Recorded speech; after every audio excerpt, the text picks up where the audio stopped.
All right, welcome folks for joining our EdTechTeacher webinar. We're going to do a book launch webinar on Iterate, the Secret to Innovation in Schools with our guest author, Justin Reich. This is a fantastic book. I had the opportunity to read it, and I've been following Justin's work for years. It is some of the most powerful strategies you're ever going to see as far as enhancing teaching and learning in schools.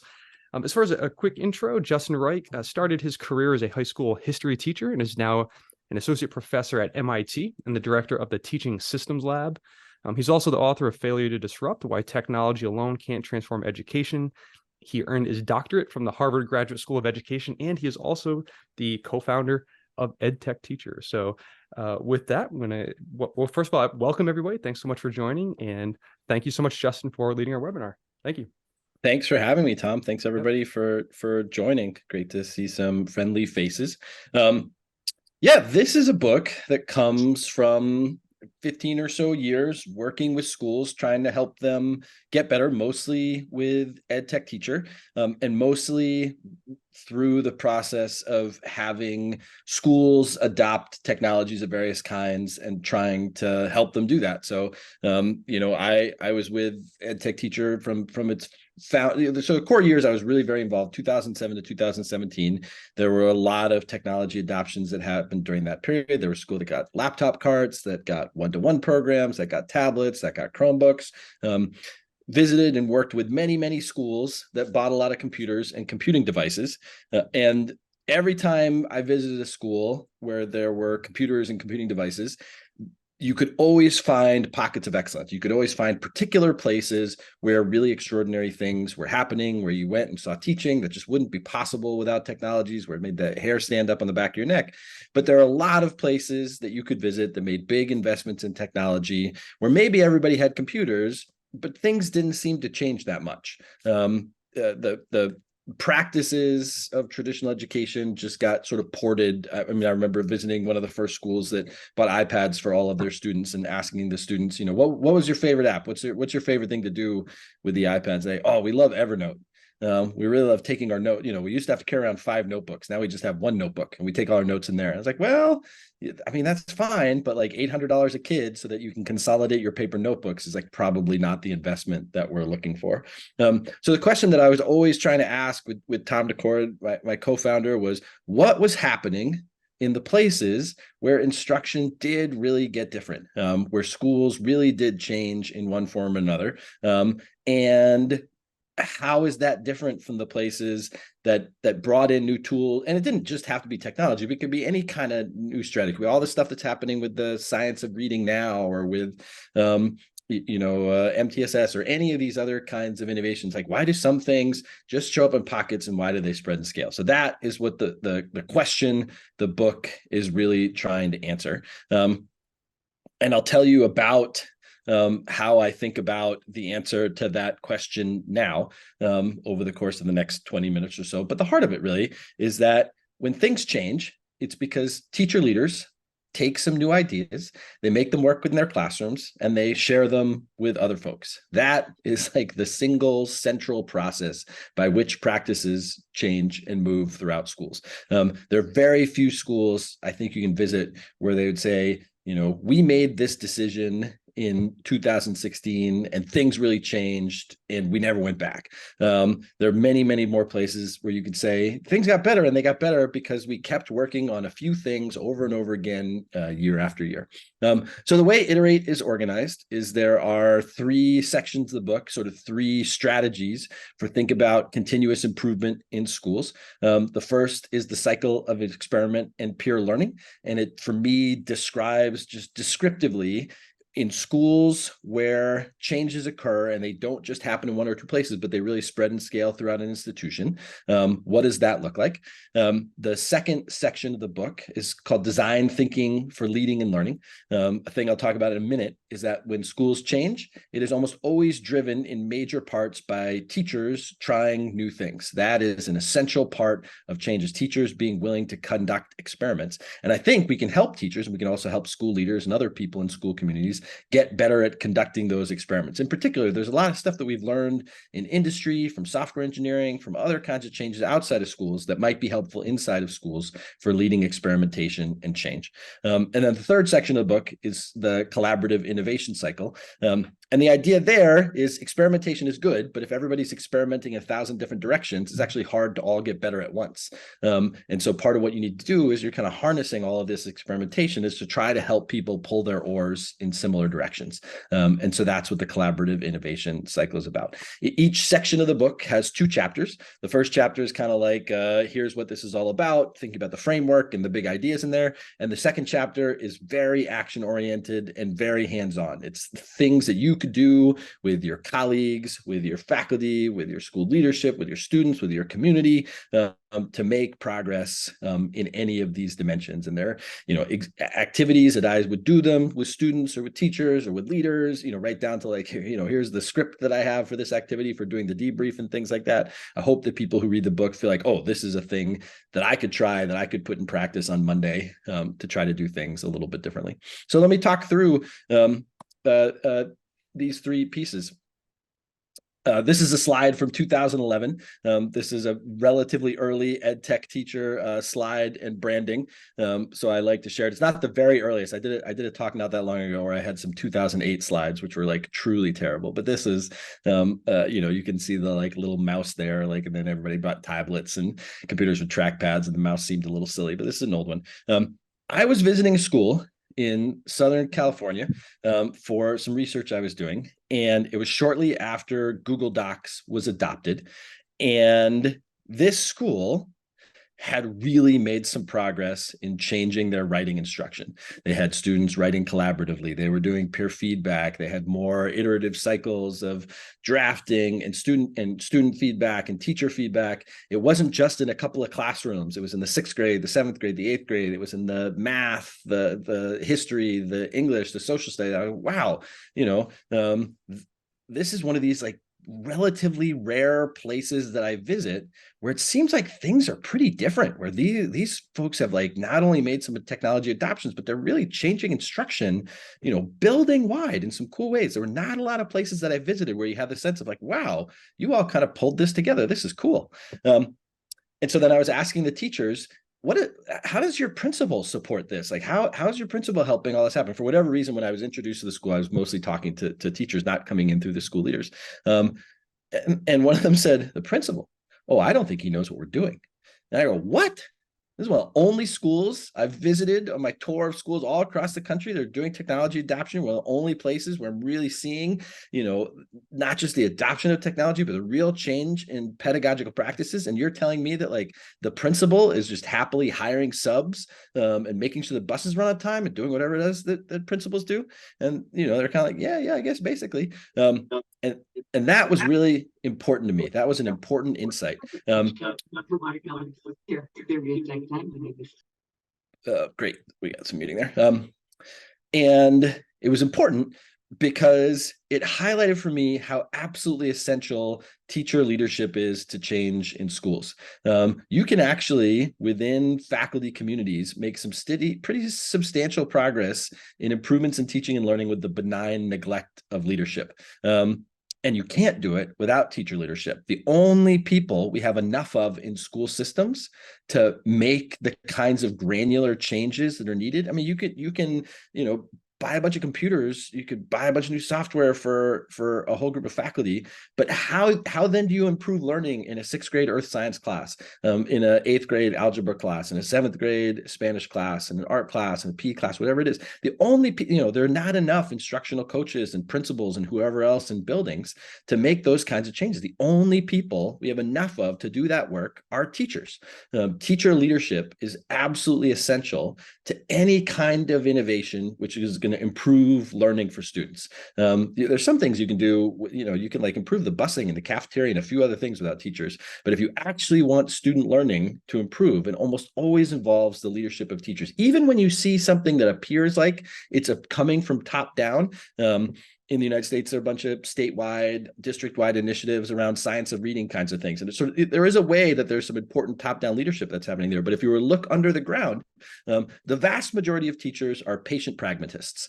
The vast majority of teachers are not super interested in being on the cutting edge of change. They're also not particularly recalcitrant. There's a few folks that I've met over the years who are really kind of opposed to doing things differently. I found over the years that they usually care a ton about their kids, and they're more committed to doing well-rehearsed practices really well. They're not necessarily against new practices. They're against new practices when aren't as good as old practices.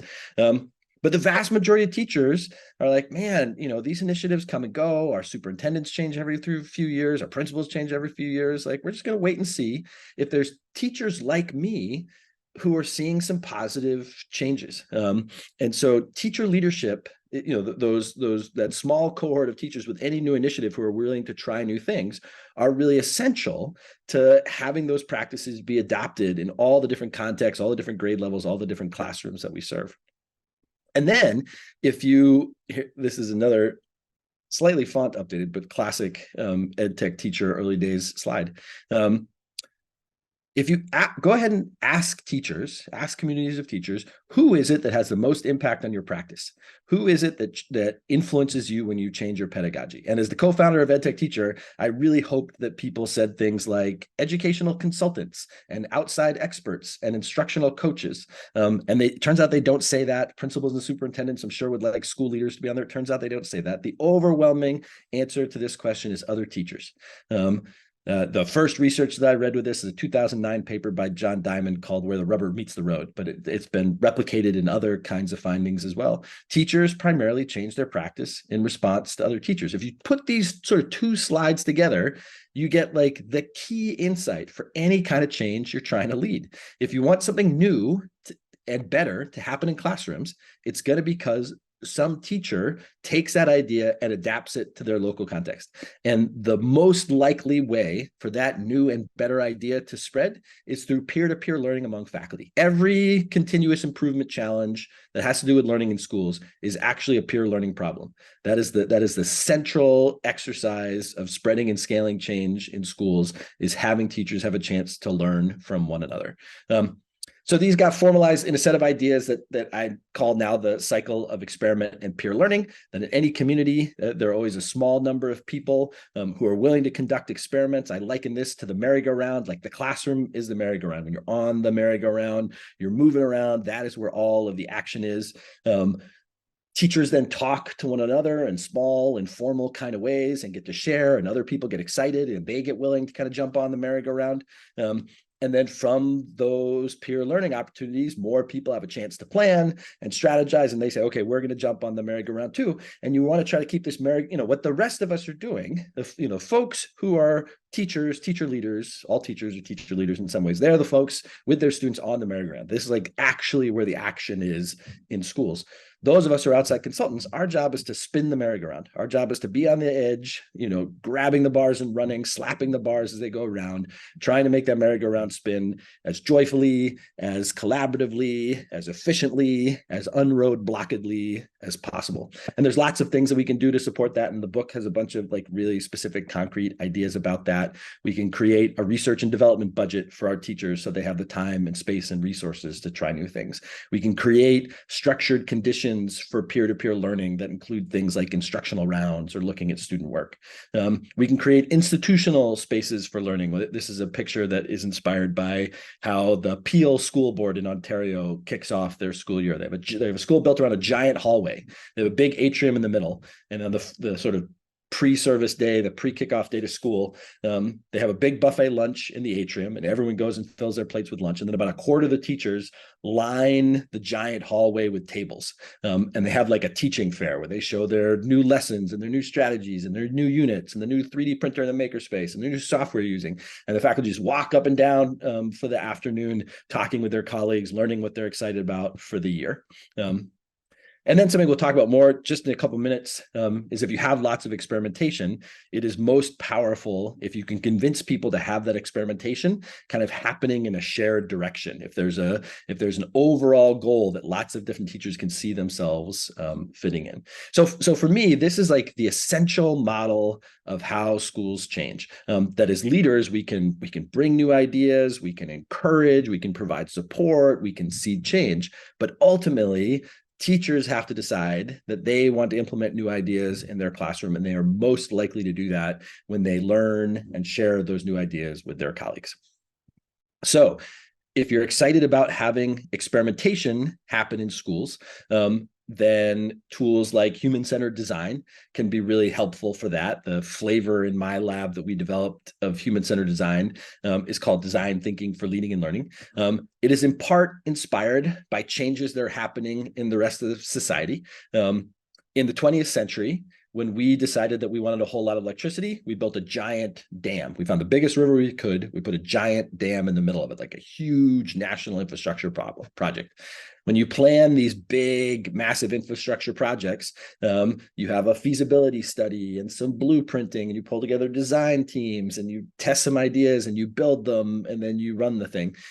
This model of design, this like linear narrative model of design, is sometimes called waterfall, because you can imagine this as sort of a map of the time periods of each phase. You can sort of see the water kind of cascading down each of these stages. Lots of school planning looks like waterfall design, like 5-year plans or waterfall design, big year-long curriculum projects or waterfall design. Schools just operate on a really long time horizon. Our students are with us for a year in class and 4 years in buildings and 13 years in the system. We in various ways have to think long-term. The signature weakness of linear planning models is if you make mistakes early on, if you make mistakes in your feasibility, your design, those mistakes get baked in all the way throughout the system. There are many schools that finished a 5-year planning cycle at the end of 2019. And those 5-year plans were not that useful when the pandemic hit in March of 2020, and the world totally changed. When we have to, in the 21st century, we have to generate vast amounts of electricity again. And the way we're going to do it is not with giant Hoover dams. We're going to cover the surface of the earth in small modular solar panels. And these small modular solar panels, we're going to have 1% more of the surface of the earth covered every year. They're going to be 1% more efficient every year. They're going to be 1% less costly every year. And they're going to generate way more electricity than the Hoover Dam ever did, because one strategy for making big change is to do it with a series of small, modular, continuously improving pieces. And there's lots of parts of society that have gotten a lot better at those kinds of things. Industry in particular has embraced approaches to design that are sometimes called agile. That instead of thinking about these things as really long projects, you think about them as small sprints, 2-3 week cycles, where you're determined to make and test one change in that period of time. And that one change is small, it's responsive to needs, but it's connected to a broader, bigger ambition. And we can, I think when schools improve, it looks more like solar panels than it does like the Hoover Dam. I don't think there are a lot of moments in schools where you go, oh, that was the one big fix. There's lots of things where you go, oh yeah, things got better. And they got better by doing 30 or 40 different things right. So that's what design thinking is all about. The heart of design thinking, these are some other examples of it, is the idea of prototyping, is the idea that we try to get our ideas into the field as soon as possible. We sort of limit, I mean, we still use them, but like we limit long periods in which committees are discussing things without actually making change. And we try like, what is the smallest possible version of that idea? What we might call a minimum viable prototype. What is the smallest version of that idea that we could put in the field tomorrow? I had a great workshop a couple of weeks ago at the Boston Teachers Union with these teacher leaders that got grants to work for a year, some kind of change project. And the way they actually get their grant is they do this sort of application that describes their year-long strategy. And most of the applications are like, we're going to form a committee from September to November and do a feasibility study. And then we'll try the thing we'll socialize it in December. We'll try the thing for the first time in February. We'll get it running by March, and then we'll make it sustainable in April or May. And they really like, don't wait until January to try your thing. Get the smallest possible version of your thing in front of some students, in front of some families, in front of some school board members on Monday, next week. What is the smallest possible version of this that you can do? Like, don't, if you're doing a curriculum design, don't build a whole new course. Build like 2 learning objectives and 1 key reading and 1 key assignment, and get that in front of kids and get that in front of colleagues and test whether or not that seems to be heading in the right direction, and then spiral and grow and change on top of that. And a lot, it was like a Thursday night and teachers were tired, but a lot of teachers left that session like really energized, like, oh, this is fun. This is a new way of thinking about, I got into this whole year-long thing because I wanted to make change. And now here's a way to think about it, not making change in February, but making change in the end of September and October. So that's what this section is all about. And if if your students graduate and they come to MIT, this is the way that they will do work in all kinds of departments. If you come work in my lab on education technology, we'll just be like making prototypes and putting them in front of people. They go to the Sloan School of Management, do entrepreneurship. That's how they'll be doing it. If they go to the mechanical engineering department, that's how they develop new products. They go to biology, that's how they develop new experiments. There are a lot of virtues to this approach, which you can read more about. Okay, you have people doing crazy experiments. You got to find ways to sync them up. This is some work that I developed with Peter Senge. We created this online course, which is freely available as courseware, called Launching Innovation in Schools. And if the sort of central playground metaphor for the first part of the book was the merry-go-round, the playground metaphor here is the gym class parachute. And one thing about the gym class parachute is everyone loves the gym class parachute and has like extremely fond memories of playing parachute. It was like the best day of the year, and you always wondered why gym teachers didn't do it every day. And then you get old and you realize, oh, like it's actually only sort of one day worth of fun, but it's pretty special.